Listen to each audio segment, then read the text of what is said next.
Good morning and happy Monday to you. I'm here at the Textile Emporium. Bolton's back here weighing all the stuff that you guys brought in yesterday, so we're excited to have a final count to share with you later today or tomorrow for our progress this week. But as we continue with our Simplicity devotionals, we've got a new set of practices this week. We hope that last week your conversations about how to have a great framework going forward were beneficial and productive in your families, and it was a really fun experience for you to be able to talk about these things. This week, we have the pleasure and the challenge of jumping into the actual practice of beginning to simplify the spaces we inhabit. But before we get to that, let's talk about two important experiences that can make the practice of simplicity hard. First is the endowment principle. This is the idea that when something belongs to me, I add emotional value to it that is not equal to the financial or utilitarian value of that item. A great example of this is our keepsakes. There are items that you have stashed away in your home that have almost no value outside the emotional value you place on them because of what they help you remember. These are items that the practice of simplicity probably won't require you to remove.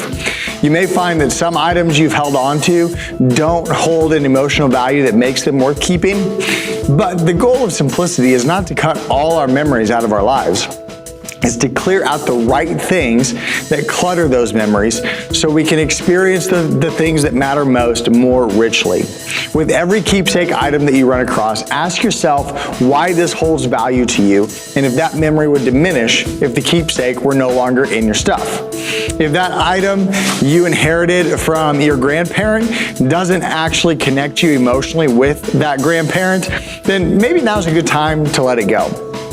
On the other hand, if that item serves as a tangible tie to the memories and emotions that you have of that person, then protect that item and cherish it deeply. Another way the endowment principle shows up in the simplicity process is with those items that we endow value to simply because we have them. I have tools that fall into this category that I'll need to say goodbye to before the end of this time. That auto body repair kit I have, it isn't worth anything, and I honestly don't know how to use the stinking thing, even if I ever needed it.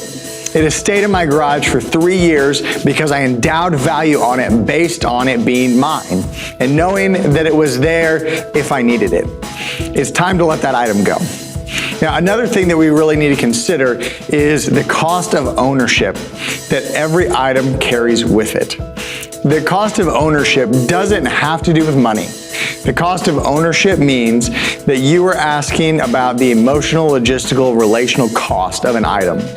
On the extreme end of the spectrum, you have spaces in your home that are unusable because you have so much stuff stored away.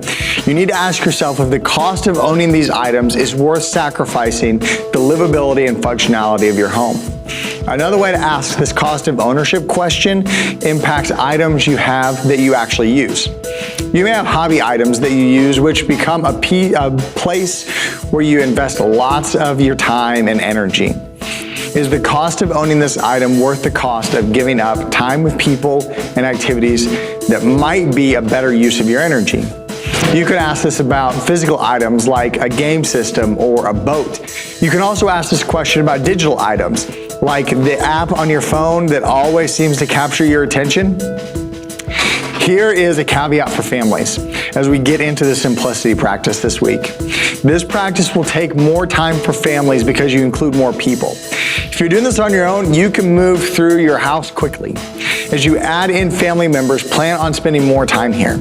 If you have a larger or more opinionated family, plus lots of stuff, you shouldn't expect to actually get through all the spaces in your home this week.